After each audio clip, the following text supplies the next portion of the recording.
आपका हार्दिक स्वागत है।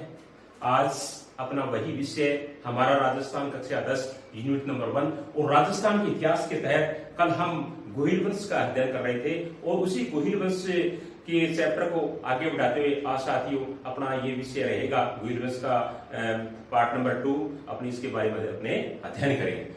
तो साथियों जैसे अपने कल चर्चा कर रहे थे कि मेवाड़ के गोहिल वंश की जो रावण शाखा थी उनके अंतिम शासक का नाम था रावण रतन सिंह। उसके बाद में ये रावण शाखा है उसका अंत हो जाता है और उसके बाद में राणा हमीर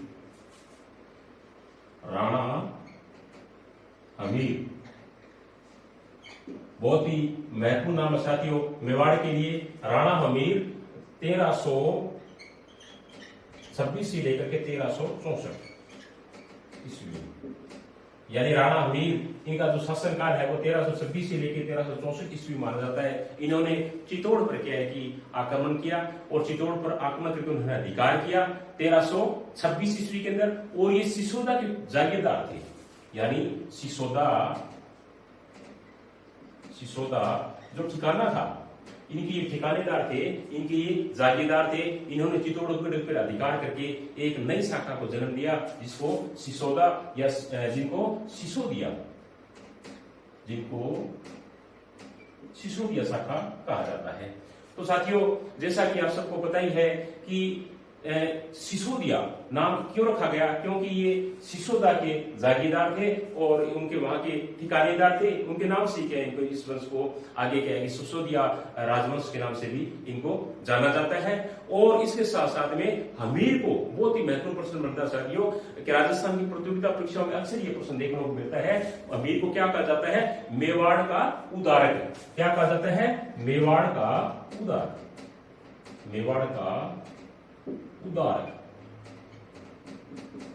कई बार प्रतियोगिता परीक्षा में पूछ दिया जाता है कि मेवाड़ का उदारक किस शासक को कहा जाता है, किस राणा को कहा जाता है, किस राजा को कहा जाता है। तो हम क्या बताएंगे? राणा हमीर को मेवाड़ का उदारक है वो कहा जाता है। और इसके साथ साथ में एक नाम इनका और भी है, इनको विषम घाटी पंचानन, यानी विषम घाटी पंचानन भी क्या है कि राणा हमीर को कहा जाता है। और ये विषम घाटी जो पंचानन जो शब्द है या जो उपाधि है, ये जो कीर्ति स्तंभ है, कीर्ति स्तंभ महानाकुंभा का, उनके अंदर क्या है कि ये वर्णित है, लिखा हुआ है कीर्ति स्तंभ के अंदर कि विषम घाटी पंचानन है वो राणा हमीर को कहा जाता है। मेवाड़ का उदारक किसे कहा जाता है? राणा हमीर को कहा जाता है। और राणा हमीर ने सिंगोली का जो युद्ध हुआ था उसके अंदर मोहम्मद बिन तुगलक नाम करके जो दिल्ली सल्तनत के जो बादशाह थे उनको हराया था। सिंगोली वर्तमान के अंदर बांसवाड़ा जिले में है। सिंगोली कहां है? सिंगोली बांसवाड़ा जिले में है।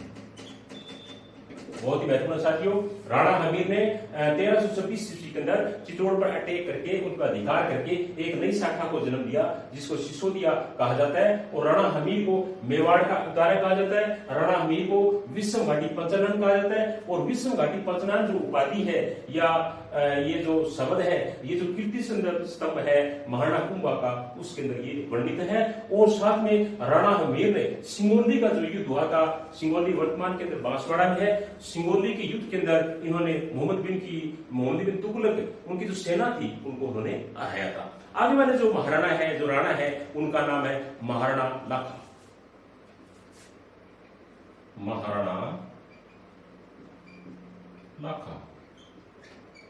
महाराणा लाखा का जो कार्यकाल है वो 1382 से लेकर के 1421 ईस्वी तक है। यानी महाराणा लाखा या महाराणा लक्ष्य सिंह का जो शासनकाल है वो 1382 से लेकर के 1421 का शासनकाल है वो माना जाता है। कहते हैं कि जब आसाबाई जो थी उनका जो पुत्र था उनको क्या है कि जब मेवाड़ का महाराणा बनाया गया था तो ये शर्त रखी गई थी कि हंसाबाई के जो पुत्र होगा वो मेवाड़ का महाराणा बनेगा। लेकिन इससे क्या हुआ कि महाराणा लाखा के जो पुत्र थे, एक होनहार पुत्र थे चुंडा, उनको क्या है कि सिंहासन से दूर होना पड़ा और उन्होंने सिंहासन को हमेशा के लिए त्याग दिया। इसी कारण इनको क्या है कि मेवाड़ राजस्थान का जो विषम पितामह है वो कहा जाता है। प्रश्न दिया जाता है कई बार कि राजस्थान का विषम पितामह, राजस्थान का विषम पितामह है किसे कहा जाता है? तो क्या बताएंगे? चुंडा को। चुंडा, राजस्थान का विषम पितामह किसे कहा जाता है? चुंडा को कहा जाता है, क्योंकि इन्होंने अपने पिता की खुशी के लिए अपना जो साम्राज्य है वो, उनकी जो महत्वाकांक्षा थी वो उन्होंने क्या है कि हमेशा के लिए त्याग कर दिया। तो जो हंसाबाई थी वो जो मारवाड़ के जो रणमल थे उनकी बहन थी। उसके बाद में साथियों क्या होता है कि राणा लखा के शासनकाल में जो इम्पोर्टेंट जो बात है वो मुख्यतः ये है, इनके शासनकाल की दो बहुत ही महत्वपूर्ण बातें हैं। एक तो ये है कि इनके शासनकाल के अंदर जावर माइंस, जो जावर माइंस है वहां से चांदी व शीशा की खान निकली। एक आप ये याद रखना, क्या निकला वहां पे? जो जावर माइंस है या जो जावर की खान है वहां से चांदी व शीशा की खान। एक तो ये है महत्वपूर्ण इनके शासनकाल का। दूसरा क्या है कि इनके शासनकाल के अंदर एक बंजारे ने पिछोला झील का निर्माण करवाया था। ये बहुत महत्वपूर्ण है, पिछोला झील का निर्माण करवाया था।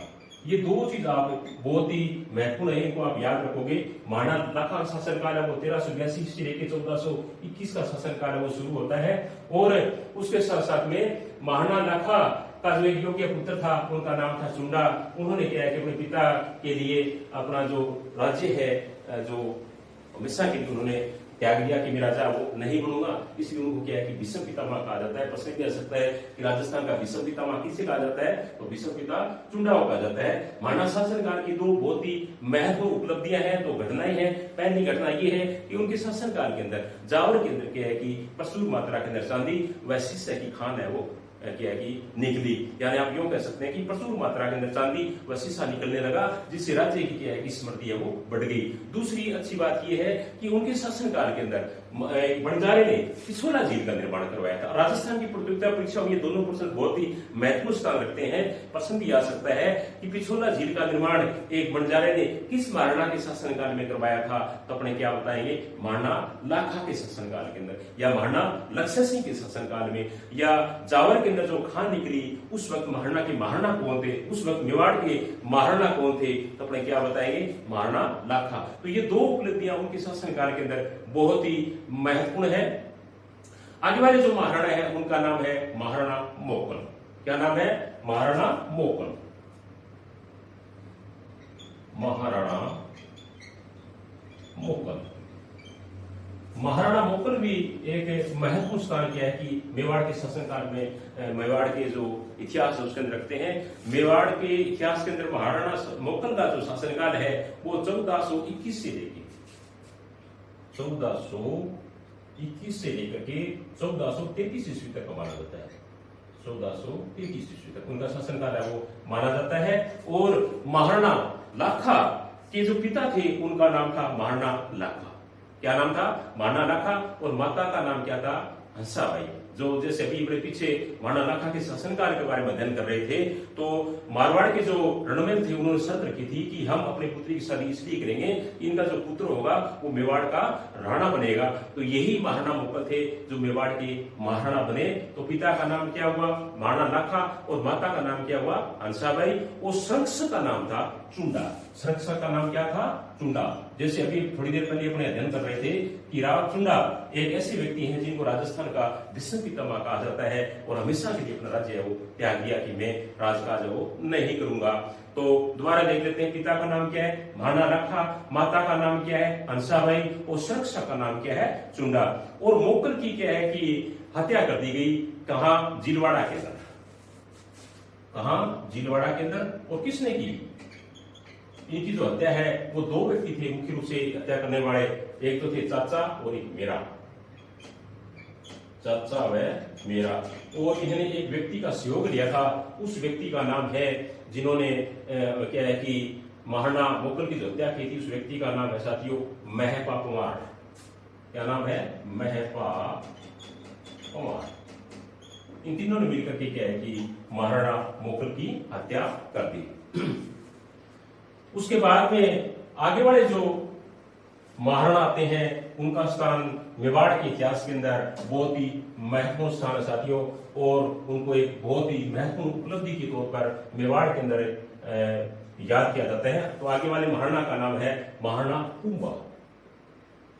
महाराणा कुंभा मेवाड़ के बहुत ही यशस्वी, बहुत ही महत्वपूर्ण शासक जिनके इतिहास के पन्नों के अंदर नाम दर्ज है। तो महाराणा कुंभा का जो शासनकाल है वो 1433 से लेकर 1468 ईस्वी माना जाता है। कितना? 1433 से लेकर 1468 ईस्वी के अंदर, यानी महाराणा कुंभा है वो 1433 के अंदर मेवाड़ के महाराणा है वो बने। और इनसे संबंधित जो महत्वपूर्ण बात ये है कि इनके समय में एक युद्ध हुआ था, सारंगपुर युद्ध। सारंगपुर युद्ध ये हुआ था 1437 ईस्वी में। सारंगपुर युद्ध को कब हुआ? 1437 ईस्वी में। इसे मालवा के जो शासक थे महमूद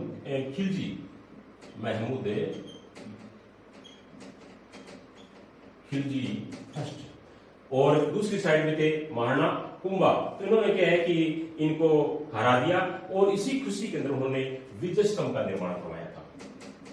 चित्तौड़गढ़ के किले के अंदर विजय स्तंभ का निर्माण वो करवाया। बहुत ही महत्वपूर्ण प्रश्न साथियों कि सारंगपुर का युद्ध कब हुआ? 1437 के अंदर। और 1437 में सारंगपुर का जो युद्ध हुआ उसमें मालवा के जो राजा थे, शासक थे महमूद खिलजी फर्स्ट, उनको उन्होंने हराया था। और इसी खुशी के अंदर उन्होंने चित्तौड़गढ़ के किले के अंदर विजय स्तंभ का निर्माण है वो करवाया। आगे बढ़े इसके शासनकाल में एक और बहुत ही महत्वपूर्ण घटना है, उनका नाम है चंपानेर की संधि। क्या नाम है? चंपानेर की संधि। चंपानेर की संधि। चंपानेर की जो संधि है ये 1456 ईस्वी के अंदर हुई। 1456 ईस्वी के अंदर हुई। और किन किन के बीच में हुई? चंपानेर की जो संधि है ये मुख्य रूप से महमूद खिलजी फर्स्ट व एक और क्या है कि उस वक्त के जो राजा थे उनका नाम है कुतुबुद्दीन।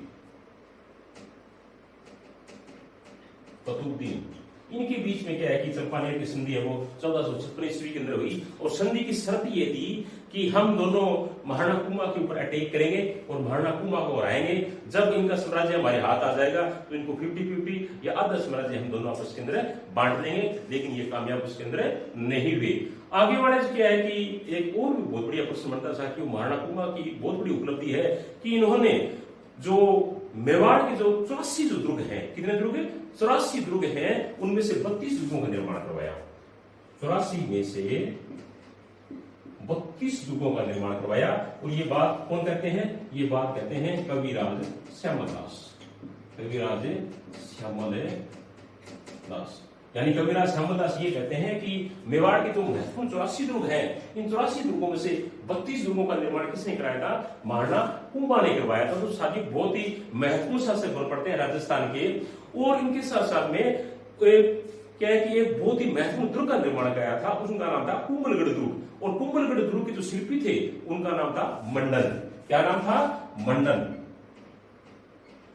कुंभलगढ़ दुर्ग के शिल्पी का नाम क्या है? मंडन। कई बार राजस्थान की प्रतियोगिता परीक्षा में पूछ लिया जाता है कि कुंभलगढ़ दुर्ग के शिल्पी का नाम बताइए। शिल्पी का नाम क्या है? मंडन। और इसके साथ साथ में उन्होंने कई मंदिरों का निर्माण कराया था, जैसे चित्तौड़गढ़ के अंदर कुंभ स्वामी का मंदिर है, सिंगार चौड़ी का मंदिर है, एकलिंग जी का विष्णु मंदिर है, और रणकपुर के मंदिर भी उन्होंने क्या है कि बनवाए। ये बहुत बड़े साहित्यकार भी थे।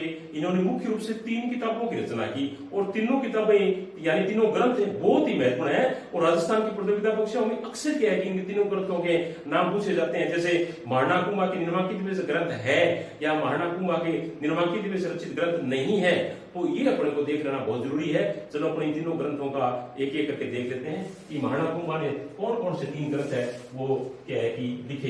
एक का नाम है संगीत राज,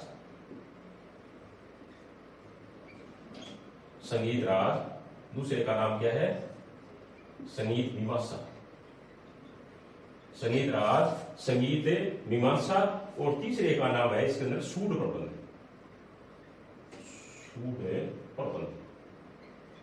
ये तीन ऐसे महत्वपूर्ण ग्रंथ है जो कहते हैं कि महाराणा कुंभा ने क्या रचित थे या महाराणा कुंभा ने लिखे थे। कौन कौन से? संगीत राज, संगीत मीमांसा और सूड प्रबंध। ये तीन ग्रंथ क्या है कि महाराणा कुंभा के रचित वो माने जाते हैं। और इसके साथ साथ में चंडी शतक की जो व्याख्या, चंडी शतक की व्याख्या और गीत गोविंद और संगीत रत्नाकर है उनके ऊपर भी इन्होंने टीका है वो लिखी। दोबारा देख लेते हैं।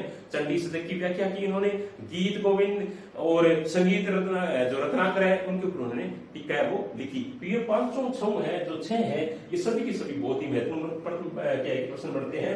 इन रचनाएं कौन कौन सी? संगीत राज, संगीत मीमांसा और सूड प्रबंध।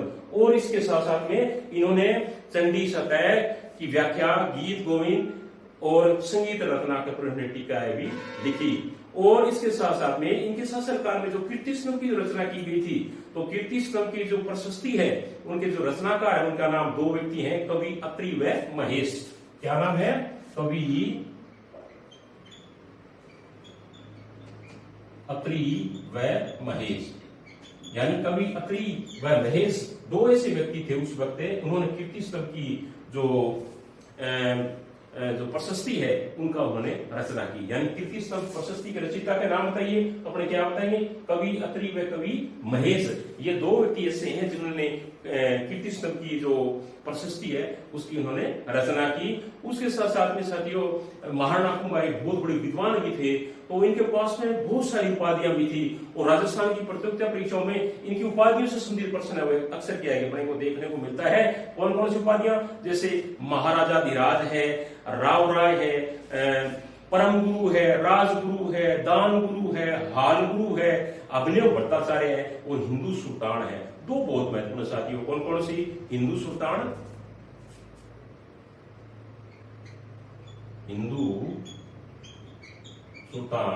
एक तो ये है और दूसरी है अभिनव भट्टाचार्य।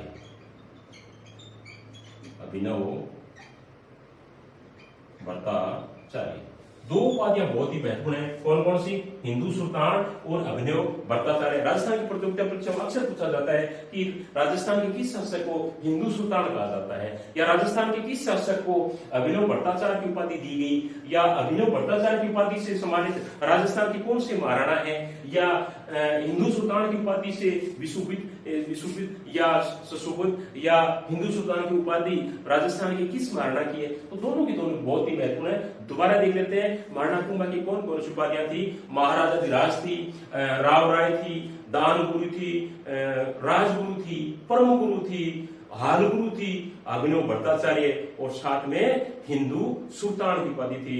साथियों इनके महाराणा कुंभा के अंतिम दिनों के अंदर एक रोग हो गया था, उस रोग का नाम था उन्माद रोग हो गया था। तब क्या है कि इनके पुत्र थे उद्दा, पुत्र का नाम क्या था? उद्दा ने 1468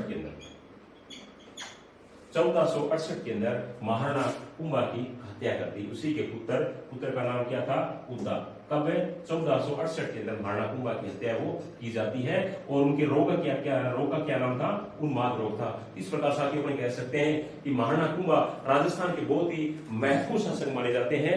और इन्होंने अनेक क्या है कि साहित्य रचनाएं और किलों का निर्माण करवाया। आगे वाले जो शासक है राजस्थान की, उनका नाम है महाराणा संगा। क्या नाम है? महाराणा संगा।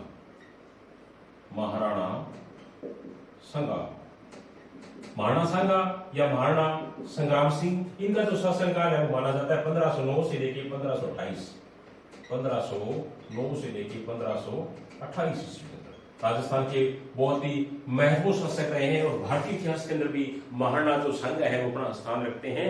महाराणा संघ के 3 भाई थे, उनका नाम है पृथ्वीराज, जयमल और राज सिंह। सिंहासन को प्राप्त करने के लिए सभी भाइयों के अंदर संघर्ष हुआ, जिसमें क्या है कि महाराणा संघ है वो विजयी हुए और 1509 ईस्वी के अंदर मेवाड़ की गद्दी पर बैठे। याद रखना 1509 ईस्वी के अंदर महाराणा संघा या महाराणा संग्राम सिंह चित्तौड़गढ़ के महाराणा बने, मेवाड़ के महाराणा बने।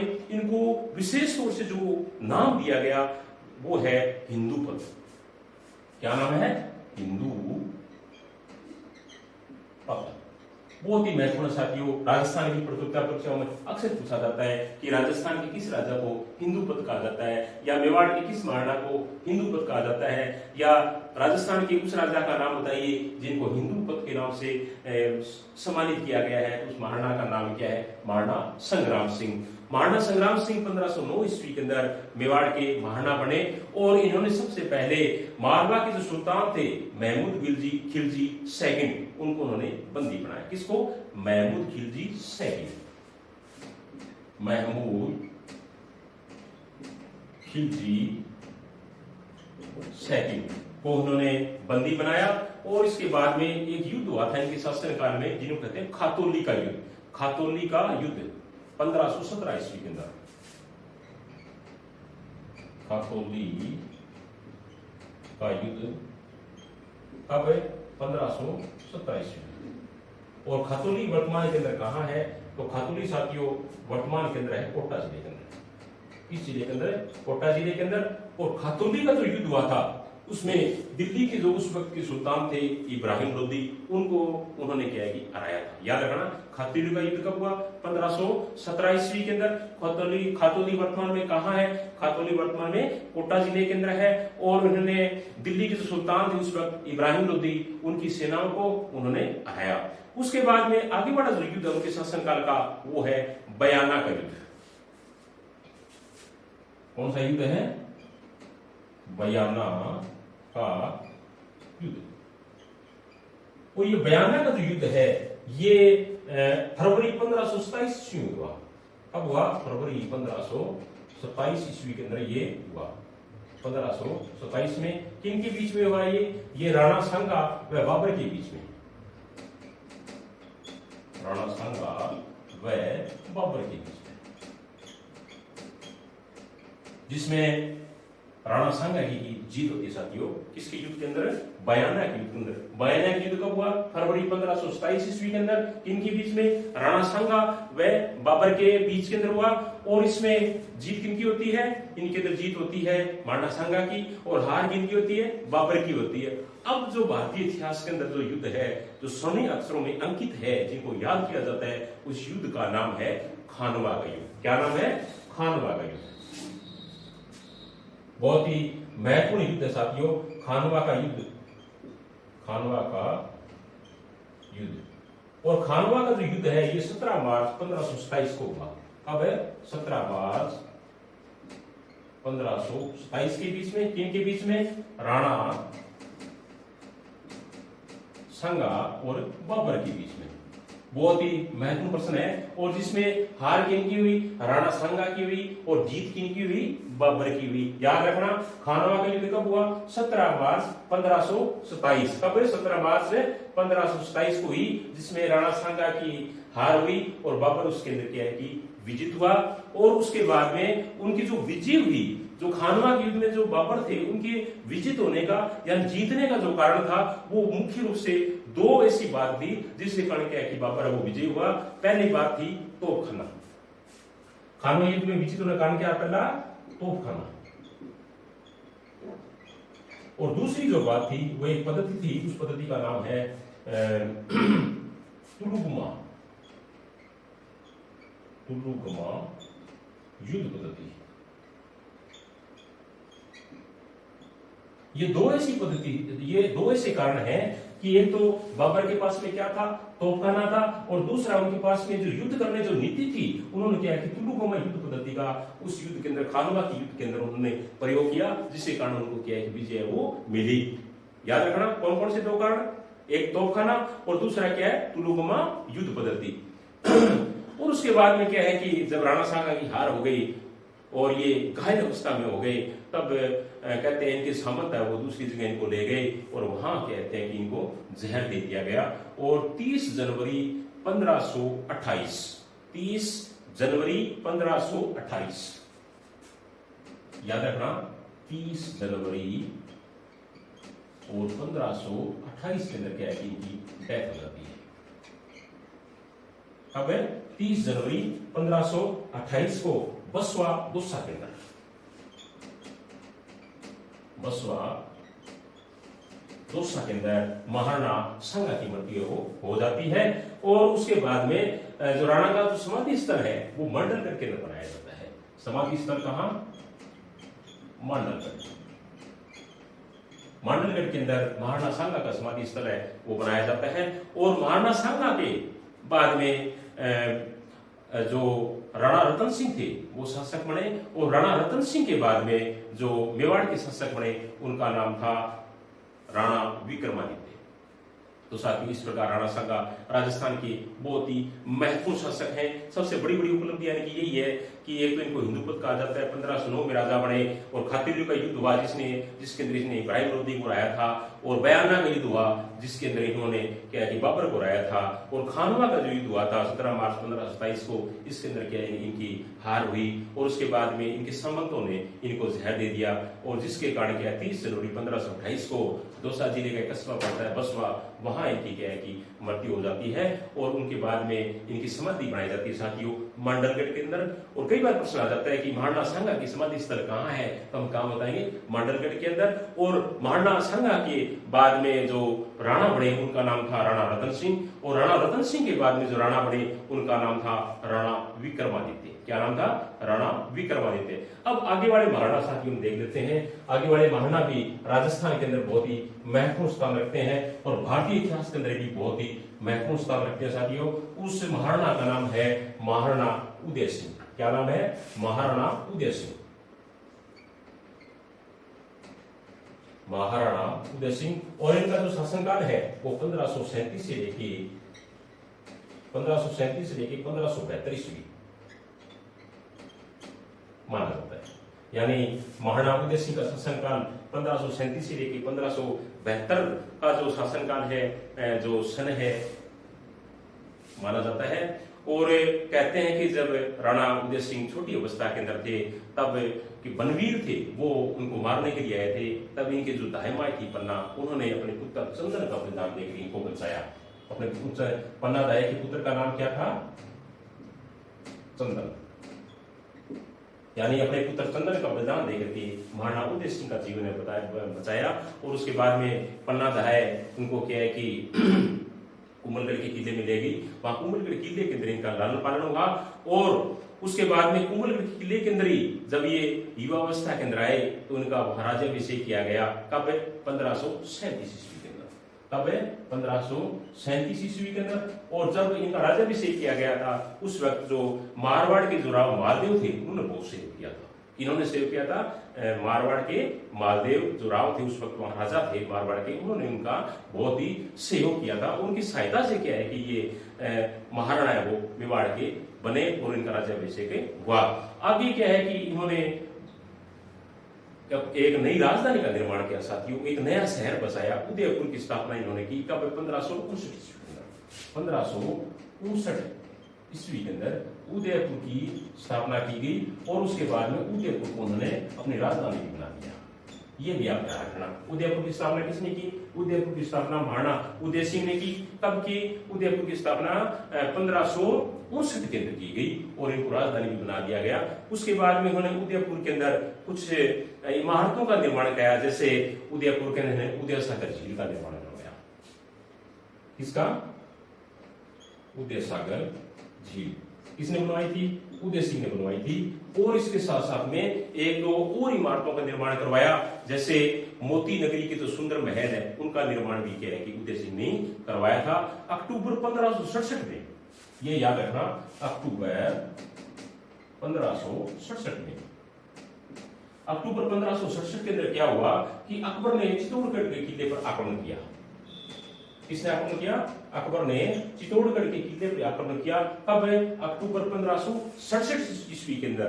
तब क्या हुआ कि इनके जो सेनापति थे, सलाहकार थे, इन्होंने महाराणा को किले से जाने के लिए बोला कि उसके बाद में जो किले की जो बागडोर है वो उनके जो बहुत ही महत्वपूर्ण जो सेना नायक थे उनका नाम था जयमल व भत्ता। क्या नाम था? जयमल व भत्ता। जयमल व भत्ता ने क्या है कि अकबर की सेना का भरपूर रूप से जवाब दिया और जवाब देते हुए दोनों सेना नायक है वो वीर गति को प्राप्त हो गए। याद रखना, अक्टूबर 1567 में जब अकबर ने चित्तौड़गढ़ के किले पर अटैक किया, उस वक्त उन्हें महाराणा उदय सिंह के 2 सेनापति जो युद्ध भूमि के अंदर वीर गति को प्राप्त हो गए थे, उनका नाम है जयमल व फत्ता। क्या नाम था? जयमल व फत्ता। और उनकी वीरता को देख करके, इनकी जयमल व फत्ता की वीरता को देख करके अकबर अब बहुत ही प्रसन्न हुआ, राजी हुआ, और उनके हाथी पर आरूढ़ होने वाली जो मूर्ति थी, उस प्रकार की मूर्ति उन्होंने क्या है कि जो आगरा का जो किला है उनके बाहर उन्होंने सम्मान पूर्वक वो लगवाई। तो जयमल फत्ता की जो स्टेच्यू है, हाथी पर सवारी के तौर पर उन्होंने आगरा के किले के बाहर के उनकी वीरता से प्रभावित होकर के लगवाई। तो ये साथियों आज अपने गोहिल वंश के पार्ट नंबर 2 के अंदर अपने क्या है कि उदयपुर मेवाड़ के महाराणाओं के बारे में साथियों अध्ययन कर रहे थे। हमारा राजस्थान कक्षा 10 के अंदर जो वर्णित है उतना ही साथियों अपने इनके बारे में अध्ययन कर रहे हैं। आशा है कि आज का वीडियो आपको बहुत ही पसंद आएगा। मेरा आपसे निवेदन रहेगा कि आप वीडियो को लाइक, शेयर, कमेंट है वो अवश्य करेंगे। कल एक नए चैप्टर के साथ में साथियों अपने कल मिलेंगे। इसी के साथ थैंक यू, धन्यवाद।